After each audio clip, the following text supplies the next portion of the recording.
Bismillah, Alhamdulillah, wassalatu wassalamu ala sayyidina Muhammadir Rasulillah wa ala alihi wa sahbihi wa mawalah wa la hawla wa la quwwata illa billah. Rabbi shrah li sadri wa yassir li amri wa thabbitni ala al-iman. Allahumma la sahla illa ma ja'altahu sahla wa anta ya hayyu ya qayyum taj'alul hazna idha syi'ta sahla. Amma ba'd.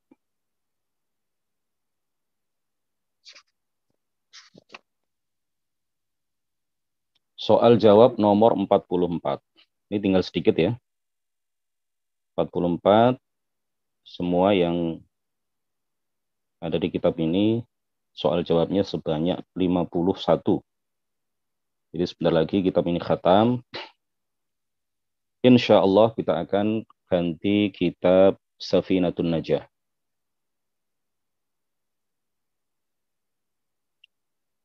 Bismillahirrahmanirrahim. Qala al-muallifu rahimahullahu ta'ala wa nafa'ana bihi wa bi'ulumihi wa amaddana bi amdadihi wa afadha alaina min barakatihi. Amin.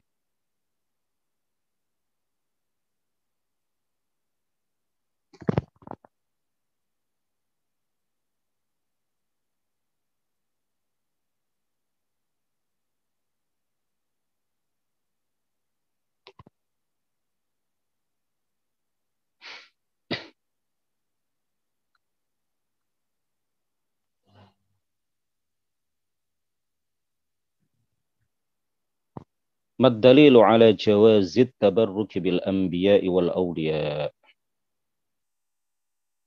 Sebutkan dalil dibolehkannya tabarruk, mengambil berkah atau mencari tambahan kebaikan. Bil anbiya'i wal awliya, dengan para nabi dan para wali. At-tabarruku bin nabi Muhammadin sallallahu alaihi wasallam wa atharihi jaizun. Bertabarruk dengan nabi dan semua peninggalannya adalah boleh.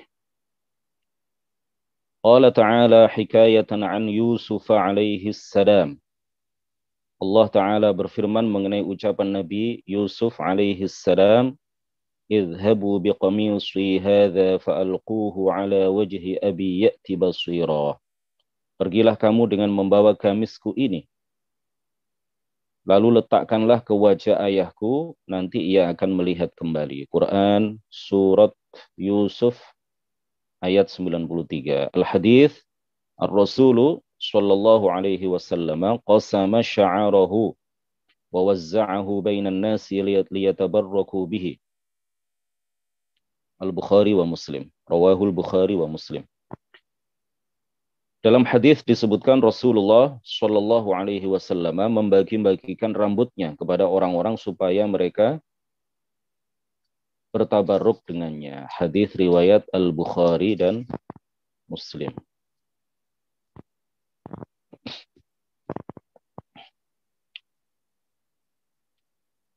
Baik, kita mulai.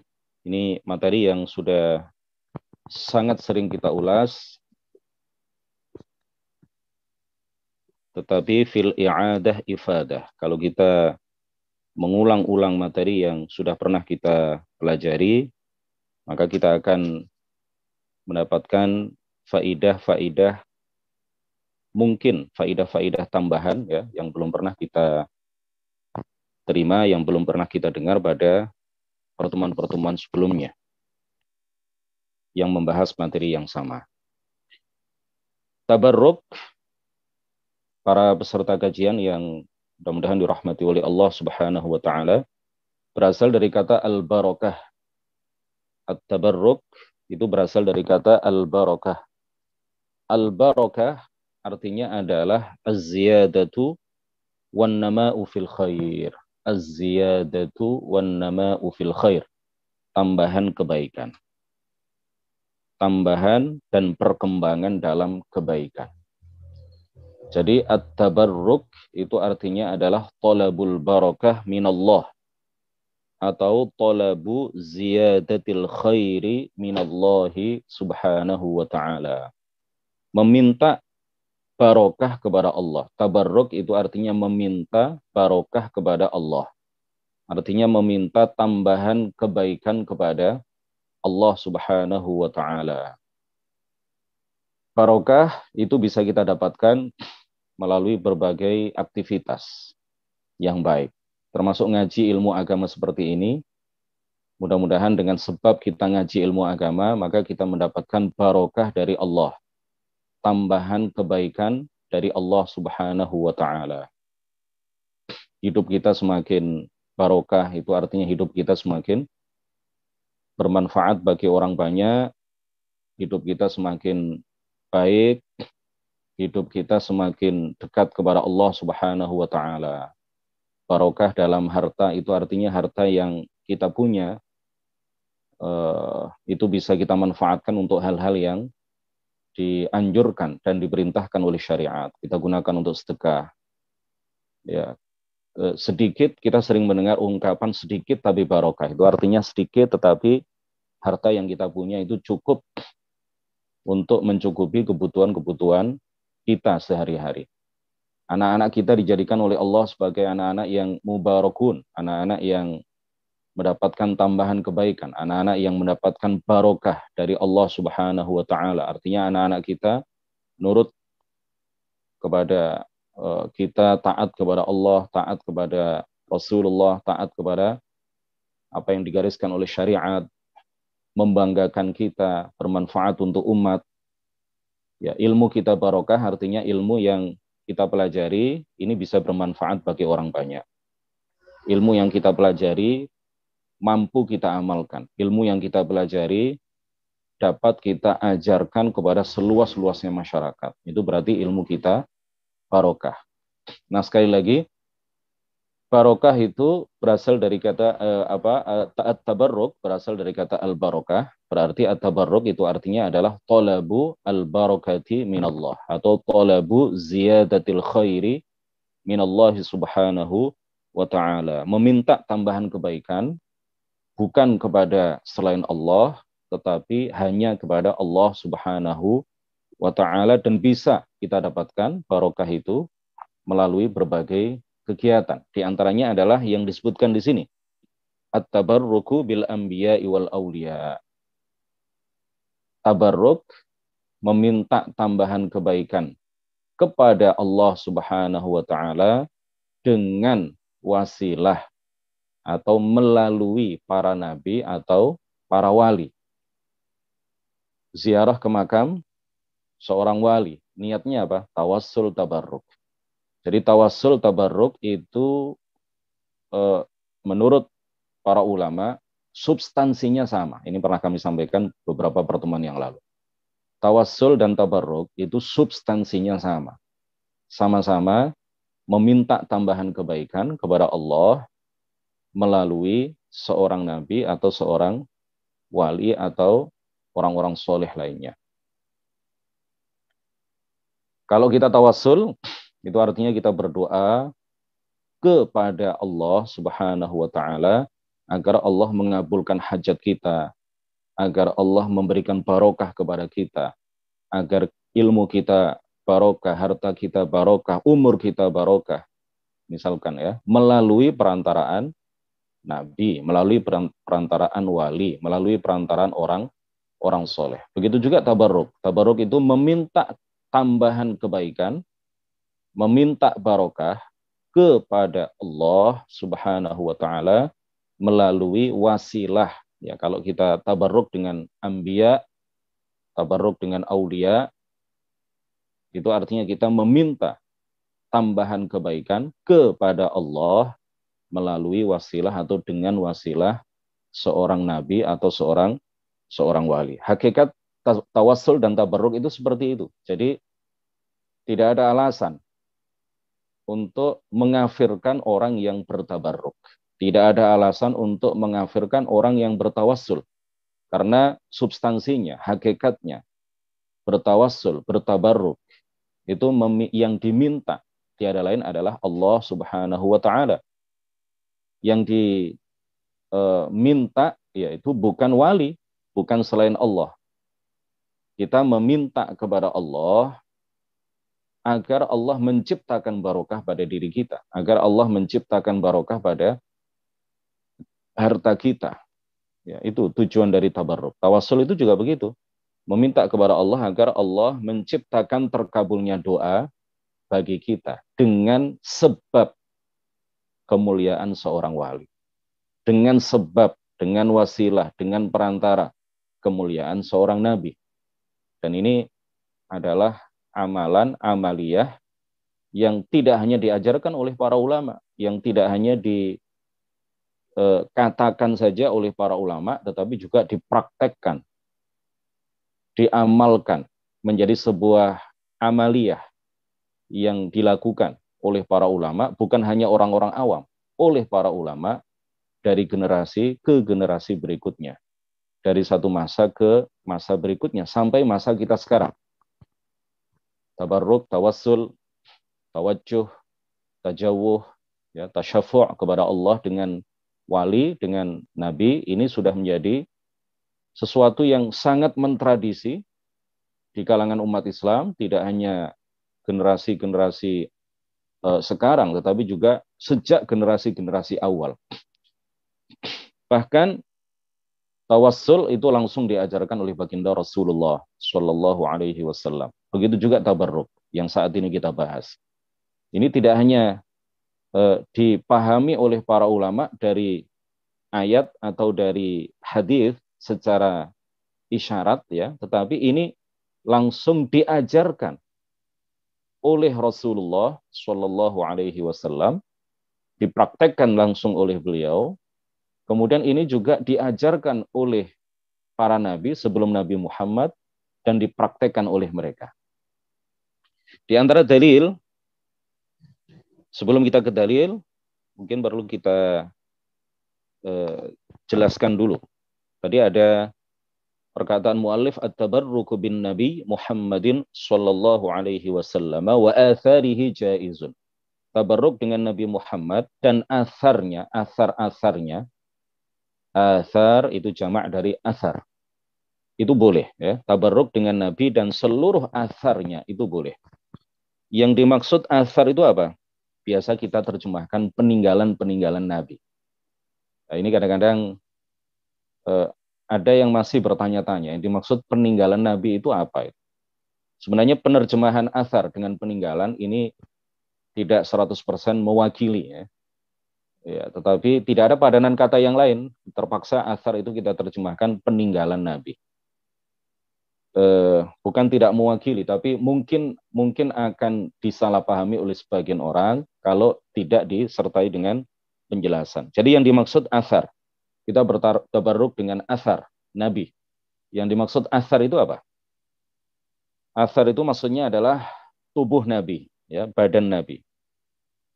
Begitu juga salah satu bagian dari badannya, badan mulianya, tubuh mulianya. Seperti rambut beliau yang mulia. Atau sesuatu yang terpisah dari Nabi, itu juga disebut asar. Sesuatu yang terpisah dari Nabi, itu juga asar. Seperti apa? Keringat beliau. Keringat beliau. Ada salah seorang istri beliau yang pernah nadai. Ada yang pernah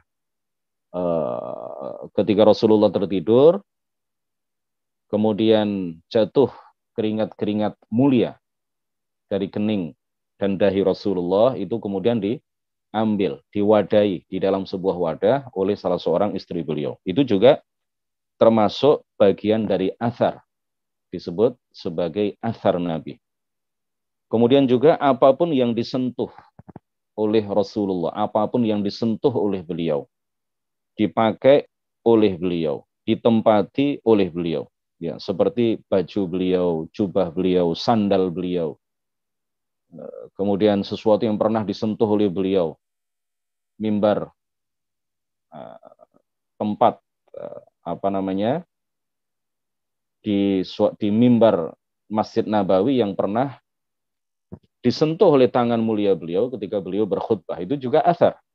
Jadi sesuatu apapun yang merupakan bagian dari badan Nabi atau sesuatu yang terpisah dari badan Nabi, seperti rambut beliau itu sudah terpisah dari badan mulia beliau, tetapi ini karena berasal dari Nabi, maka ini termasuk athar. Dan apapun yang pernah disentuh oleh Nabi, dipakai oleh Nabi, ditempati oleh Nabi. Rumah beliau, ya misalkan, atau bekas misalkan Rasulullah pernah berdiam diri di Gua Hira. Rasulullah pernah berdiam diri di Gua Thaur. Ya, ketika beliau dikejar-kejar oleh orang-orang kafir Quraisy, beliau ditemani oleh Sayyid atau Sayyiduna Abu Bakrin As-Siddiq radhiyallahu anhu. Sesuatu yang pernah disentuh oleh beliau di gua itu, ya. Kemudian gua itu juga pernah ditempati oleh beliau walaupun tidak lama. Kemudian tanah-tanah atau bagian-bagian bumi yang pernah diinjak oleh kaki mulia beliau, maka itu semuanya disebut athar. Semua itu disebut athar. Jadi disebutkan di sini bahwa at-tabarruku bin Nabi Muhammadin sallallahu alaihi wasallam wa atharihi jaizun. Bertabaruk dengan Nabi dan seluruh atharnya ini dibolehkan. Oleh karena itu para ulama mengatakan bahwa Madinah itu adalah kota yang penuh barokah. Madinah itu adalah kota yang penuh barokah karena di sana Rasulullah pernah tinggal. Di sana Rasulullah pernah menghirup dan mengeluarkan nafas. Nafas yang udara, angin yang masuk ke tubuh mulia beliau. Kemudian beliau keluarkan dari tubuh mulia beliau.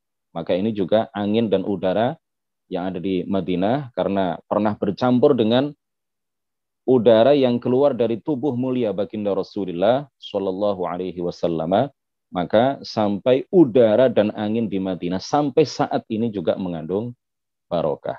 Bagian bumi yang ada di Madinah karena pernah dilewati oleh baginda Rasulullah Shallallahu Alaihi Wasallam, pernah disentuh oleh tangan mulia baginda Rasulullah Shallallahu Alaihi Wasallam, maka bagian bumi di Madinah ini juga adalah bagian bumi yang mengandung barokah. Dalil bahwa tabarruk itu dibenarkan di dalam syariat.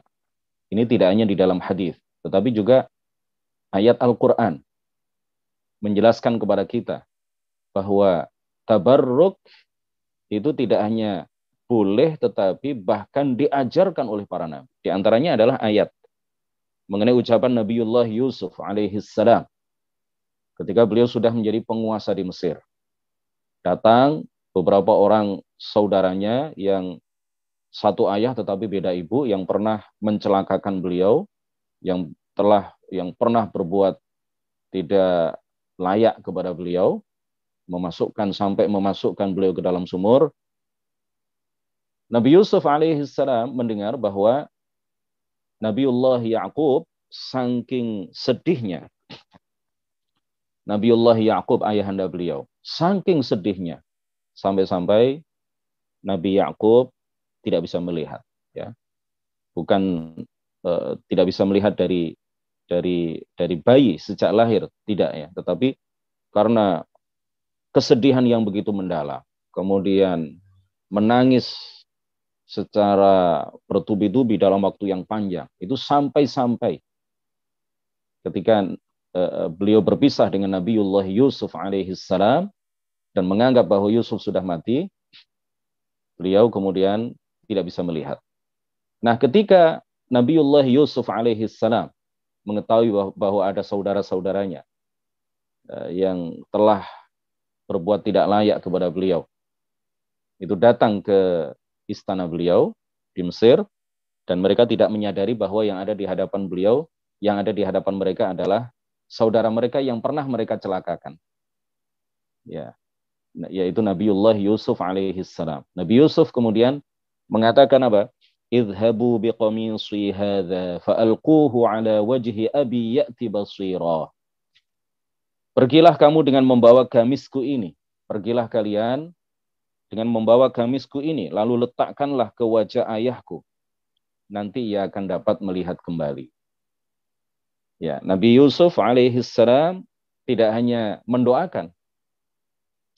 Ya, sangat mungkin ketika beliau mendengar informasi bahwa Nabi Ya'qub alaihissalam ayahanda beliau tidak bisa melihat karena kesedihan yang mendalam berpisah dengan beliau, bisa saja beliau berdoa ketika itu, ya Allah sembuhkanlah ayahandaku Yakub. Tetapi hal itu pada saat itu tidak beliau lakukan, tetapi yang beliau lakukan apa? Beliau memberikan gamis yang pernah beliau pakai kepada saudara-saudaranya.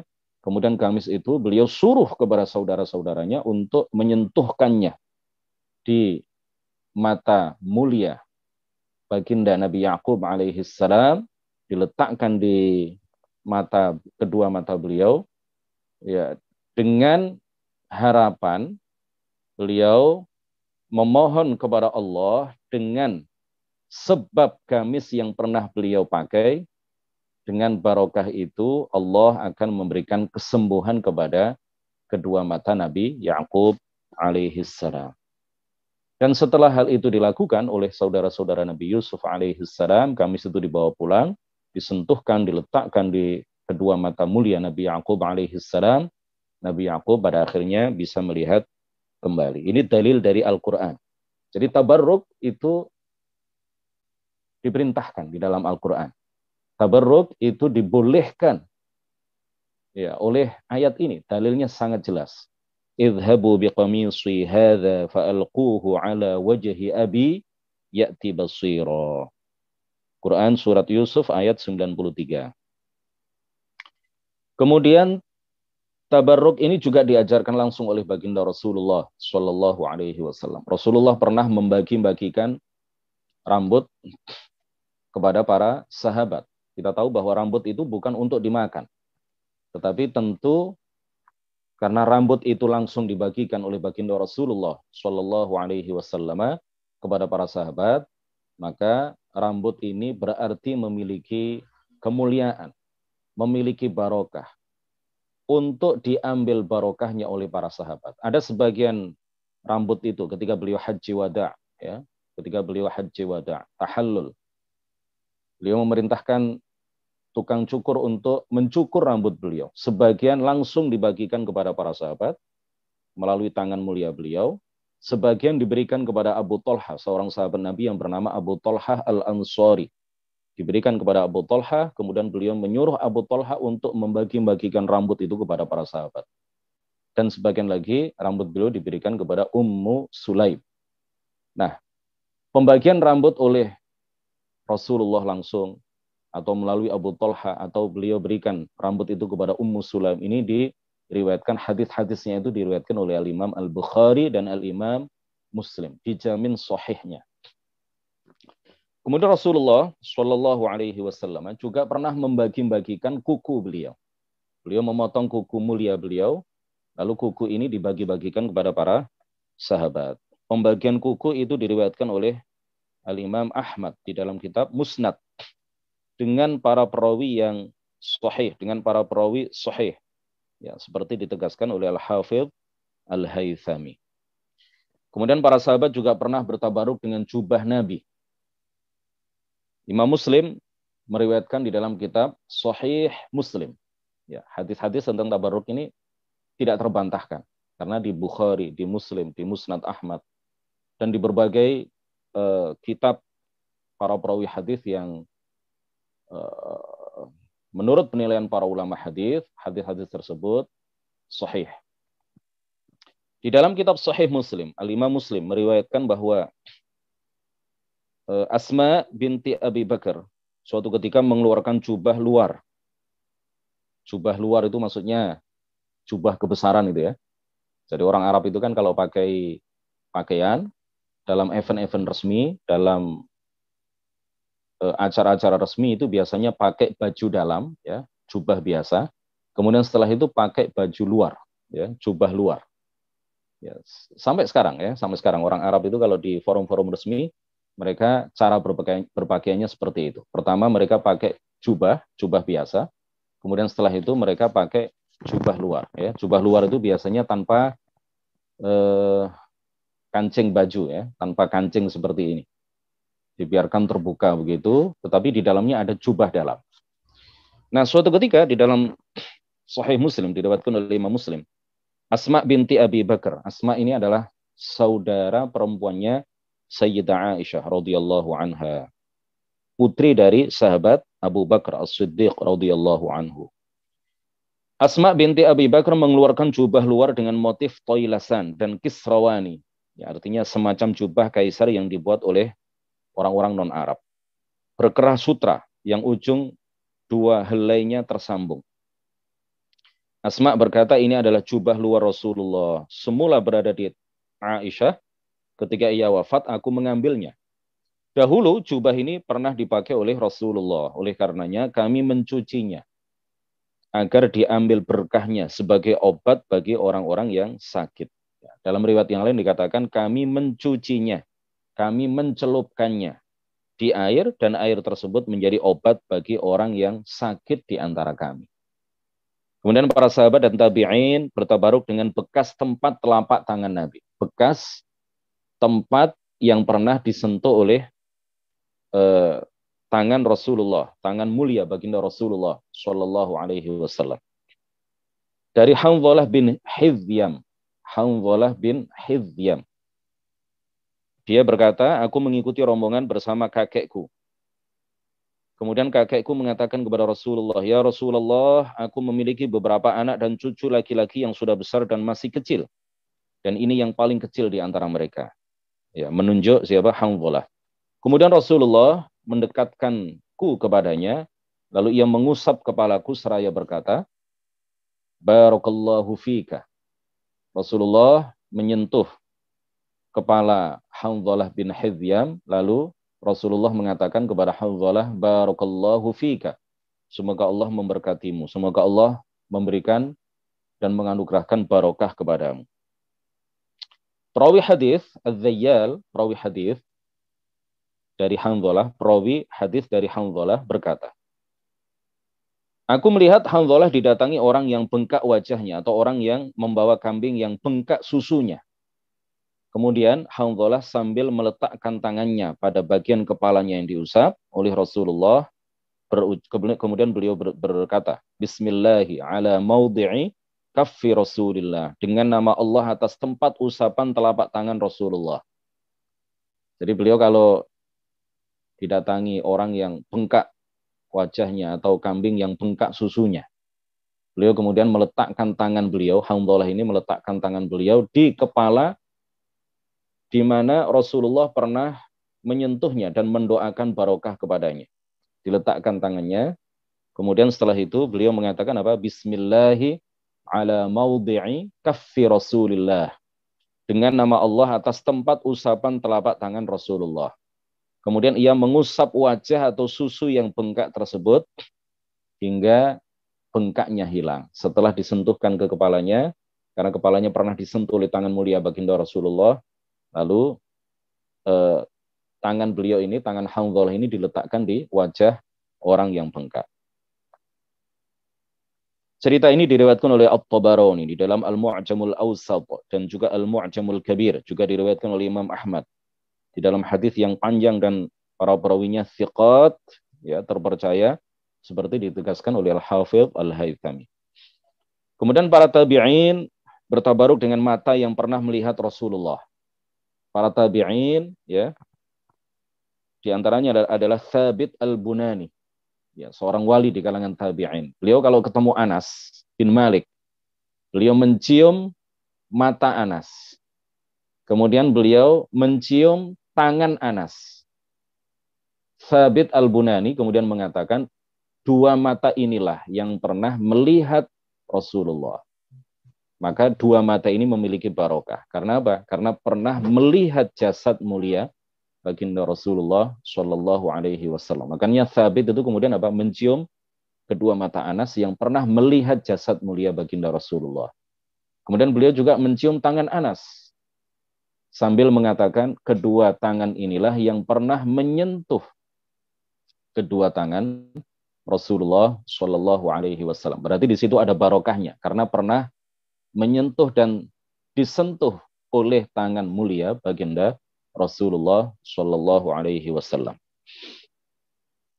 Ini diriwayatkan oleh Abu Ya'la dan para perawinya adalah para perawi sahih selain Abdullah bin Abu Bakar Al-Maqdimi, dan dia adalah perawi yang thiqah, terpercaya. Kemudian para sahabat juga bertabaruk dengan tanah kuburan Nabi. Para sahabat juga bertabaruk dengan tanah kuburan Nabi. At-Tabarani dalam Al-Mu'jamul Kabir, Al-Mu'jamul Awsat, Al-Hakim dalam Al-Mustadrak, Imam Ahmad di dalam kitab Al-Musnad, meriwayatkan bahwa suatu ketika datang Marwan ibnul Hakam. Ya. Ketika itu menjabat sebagai gubernur Madinah di masa pemerintahan Muawiyah ibnu Abi Sufyan. Dia mendapati seseorang meletakkan wajahnya di atas makam Rasulullah, membolak-balikkan wajahnya di atas makam baginda Rasulullah Shallallahu Alaihi Wasallam. Ya, orang itu ternyata adalah salah seorang sahabat senior Rasulullah Shallallahu Alaihi Wasallam, Abu Ayyub Al Ansari. Saking rindunya beliau kepada baginda Rasulullah, maka beliau ziarah ke makam Rasulullah, kemudian meletakkan wajahnya, pipinya di atas makam Rasulullah dengan tujuan mendapatkan barokah dari Allah melalui Rasulullah Shallallahu Alaihi Wasallam. Marwan ketika itu kemudian menghardik. Tahukah kamu apa yang kamu lakukan? Lalu orang itu menoleh dan ternyata dia adalah Abu Ayyub Al-Ansari. Ya aku lam atil hajar wa innama ati Rasulullah Shallallahu Alaihi Wasallam. Ya aku tahu apa yang aku lakukan. Aku tidak mendatangi sebongkah batu. Tetapi yang aku datangi adalah, yang aku kunjungi adalah orang yang paling mulia, makhluk yang paling utama, yang sangat dicintai, yang paling dicintai oleh Allah Subhanahu wa taala, yaitu Rasulullah Shallallahu Alaihi Wasallam. Beliau kemudian mengatakan, la tabku 'ala ad-dini idza waliyahu ahluhu, walakin ibku 'alaihi idza waliyahu ghairu ahlihi. Jangan tangisi agama ini jika dikendalikan oleh ahlinya, tetapi tangisilah. Jadi Abu Ayyub Al-Ansari mengatakan apa? Aku pernah mendengar Rasulullah bersabda, jangan tangisi agama ini jika dia ditangani oleh atau dikendalikan oleh ahlinya. Tetapi tangisilah agama ini ketika ia dikendalikan, diperintah oleh orang yang bukan ahlinya. Artinya apa? Engkau wahai Marwan tidak layak jadi gubernur Madinah. Karena engkau bukanlah orang yang ahli di dalam memegang agama, di dalam menjadi seorang pimpinan, baik dalam agama maupun dalam pemerintahan. Riwayat ini dinilai sahih oleh Al-Hakim di dalam kitab Al-Mustadrak. Dan masih banyak lagi dalil-dalil yang lain yang bisa kita kemukakan sebagai dalil ya bahwa tabarruk itu boleh, bahkan dianjurkan. Al-Hakim di antaranya lagi kita tambahkan. Al-Hakim dalam Al-Mustadrak, Al-Baihaqi dalam Dalailun Nubuwah, dan juga yang lain meriwayatkan dengan sanad mereka bahwa sahabat Khalid Ibnul Walid dalam perang Yarmuk itu kehilangan pecinya. Dalam perang Yarmuk kehilangan pecinya. Kemudian beliau memerintahkan kepada para sahabatnya, para tentaranya untuk mencari peci itu sampai ketemu. Dicari ke sana kemari, pada akhirnya dalam jangka waktu yang tidak sebentar, peci itu akhirnya ditemukan oleh bala tentaranya. Ternyata ia adalah peci yang sudah lusuh, peci yang sudah lama, yang sudah hampir-hampir tidak layak pakai. Mereka kemudian ketika peci itu ketemu, mereka kemudian mengatakan kepada Khalid Ibnul Walid, kenapa engkau masih menyuruh kami untuk mencari peci yang sudah lusuh ini? Ya, lalu Khalid Ibnul Walid kurang lebih mengatakan kepada para tentaranya yang sangat berharga itu sebenarnya bukan pecinya, tetapi apa yang ada di dalam peci itu, yaitu rambut mulia baginda Rasulullah Shallallahu Alaihi Wasallam. Beliau mengatakan, ketika Rasulullah melakukan umrah Ji'ranah dan memotong rambutnya, banyak orang memburu bagian pinggir rambutnya. Namun aku berhasil mendahului mereka, meraih rambut dari ubun-ubunnya.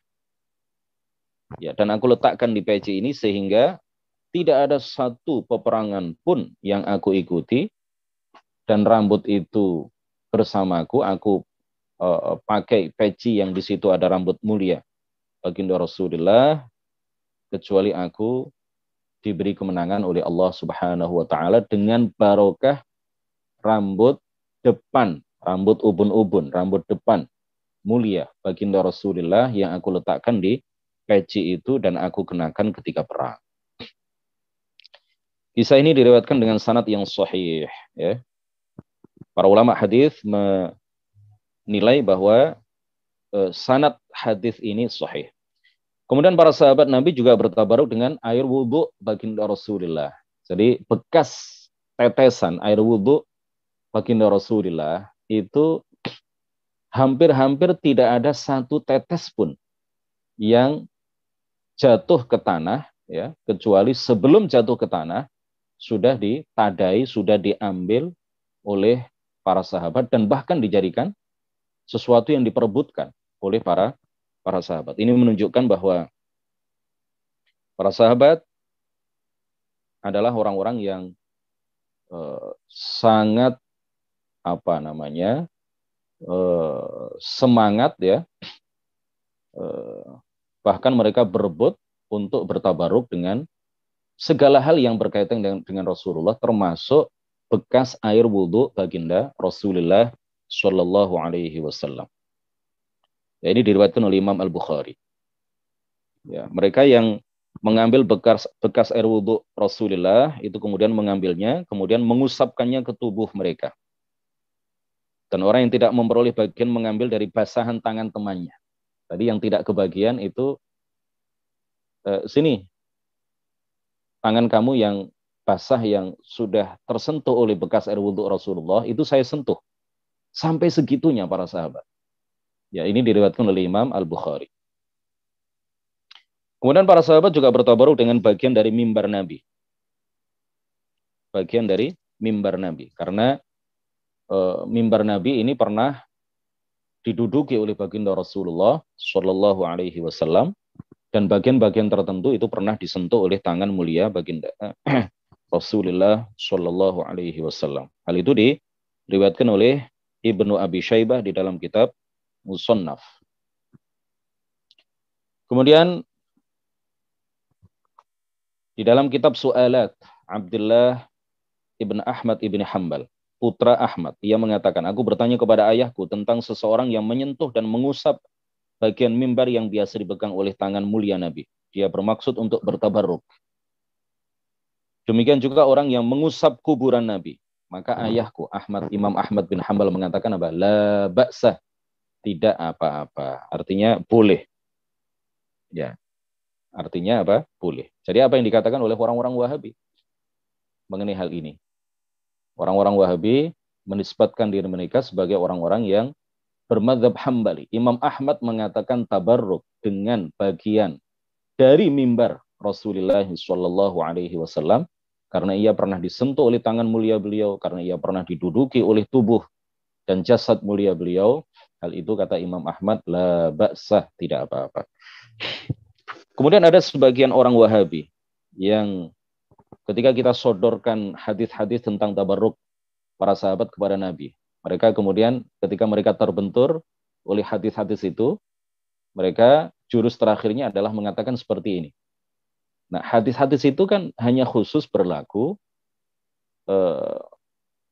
khusus tabarruk berlaku kepada baginda Rasulullah, tidak bisa diterapkan kepada orang lain.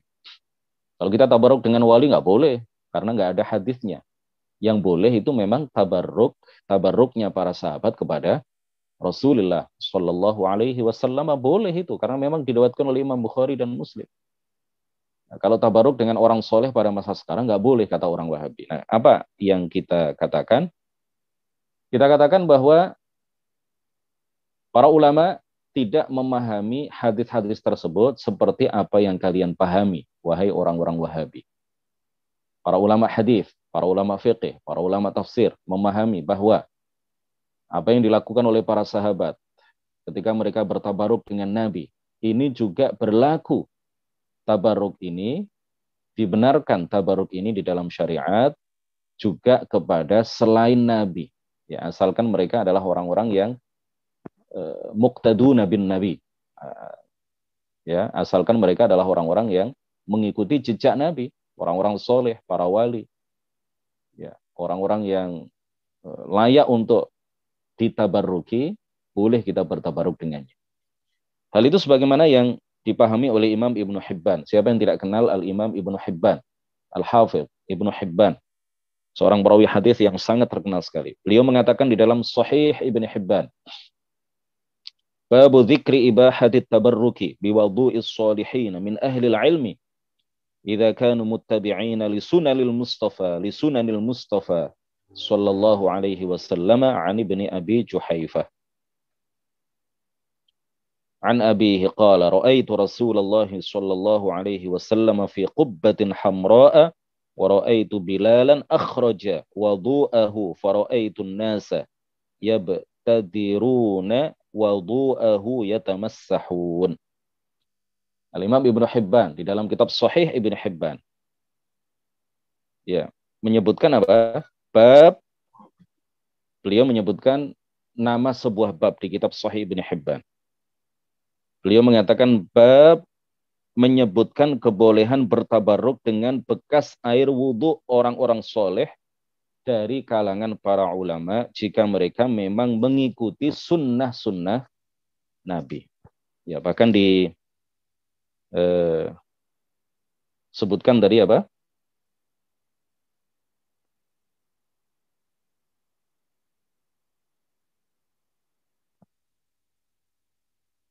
Ya, ini pemahaman Ibnu Hibban ya berbeda dengan apa yang dipahami oleh orang-orang Wahabi. Syekh Mar'i Al-Hambali mengatakan di dalam Ghayatul Muntaha, beliau mengatakan bahwa wala ba'sa bilamsi qabrin biyadin la siyama man turja barakatuhu, dan tidak mengapa menyentuh kuburan dengan tangan apalagi kuburan orang yang diharapkan berkahnya. Jadi boleh kita misalkan ziarah ke makam Sunan Ampel, ziarah ke makam Sunan Giri, ziarah ke makam para wali Syekh Abdul Qadir Al-Jilani, misalkan ziarah ke makam Imam An-Nawawi di Syria, ziarah ke makam Syekh Abdullah Al-Harari di Beirut, ziarah ke makam Al-Imam Al-Auza'i di Beirut, ziarah ke makam Al-Imam Ahmad Ar-Rifa'i di Irak, ya, misalkan ziarah ke makam Syekh Al-Imam Ahmad Al-Badawi di Mesir, ziarah ke makam As-Sayyidah Nafisah, gurunya Imam Syafi'i di Mesir. Kemudian kita menyentuh kuburan mereka. Atau kita membawa surban, kita sentuhkan surban itu di kuburan mereka. Dengan harapan kita mendapatkan barokah dari Allah dengan wasilah mereka, hal itu dibenarkan di dalam syariat. Sama sekali tidak terlarang, tidak haram, ya. Apalagi syirik dikatakan oleh orang Wahabi sebagai sebuah kemusyrikan. Di mana kemusyrikannya? Kita mengharapkan barokah dari Allah dengan wasilah mereka. Dan itu dibenarkan, dipraktekkan, diajarkan, diamalkan tidak hanya oleh orang-orang awam, tetapi juga oleh para ulama dari masa ke masa, oleh para sahabat. Demikian pula di hal itu dipahami oleh Al-Imam Ibnu Hibban dan para ulama yang lain. Tidak saya kutip satu persatu. Ya, masih banyak kutipan-kutipan dari para ulama, terutama para ulama hadis yang memahami bahwa tabarruknya sahabat dengan athar Rasulullah Shallallahu Alaihi Wasallam itu tidak menunjukkan bahwa hal itu hanya berlaku kepada baginda Rasulullah, tetapi juga hal itu berlaku umum bagi atau kepada tabaruk itu berlaku umum, dibolehkan di dalam syariat kepada siapapun orang yang soleh. Ya, siapapun orangnya, kalau dia soleh, dia adalah orang yang mengikuti jejak dan sunnah-sunnah baginda Rasulullah, maka kita boleh bahkan dianjurkan bertabaruk dengannya. Baik ketika beliau orang soleh itu sudah meninggal ataupun masih hidup, ya, tidak ada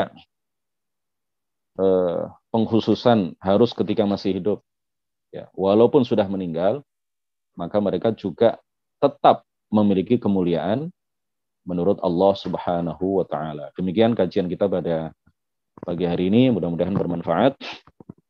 Insya Allah beberapa hari ke depan kita akan menghatamkan kitab ini. Banyak materi yang belum saya upload di YouTube, ya, di YouTube saya pribadi, tetapi sudah diupload oleh teman-teman di KBP, Kajian Bersanad Pilihan. Jika ingin murojaah, ya silahkan. Tapi kalau di KBP itu tanpa diedit sama sekali, apa adanya. Kalau di YouTube saya nanti akan saya edit, ya. Ada kadang-kadang saya salah ucap, kadang seperti kemarin, ya. Kemarin saya mengatakan Bilal ibnu Abi Robah. Yang benar, saya ralat sekarang, ini mumpung Ingat, yang benar adalah Bilal bin Rabah.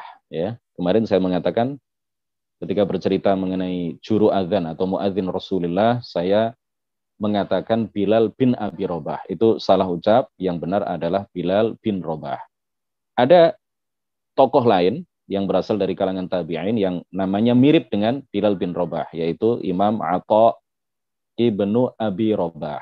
Kalau Atha ibnu Abi Rabah, seorang tabi'i, mufti Mekah pada masanya. Kalau sahabat Nabi namanya Bilal bin Rabah, Bilalu bin Rabah. Demikian, barakallahu fikum. Nuhallil wa nusalli ala nabi, la ilaha illallah, Allahumma salli ala sayyidina Muhammad wa ala alihi wa sahbihi wa sallim. Rabbi ighfirli wa liwalidayya wa lil mu'minina wal mu'minat. Wassalamualaikum warahmatullahi wabarakatuh. مولاي صل وسلم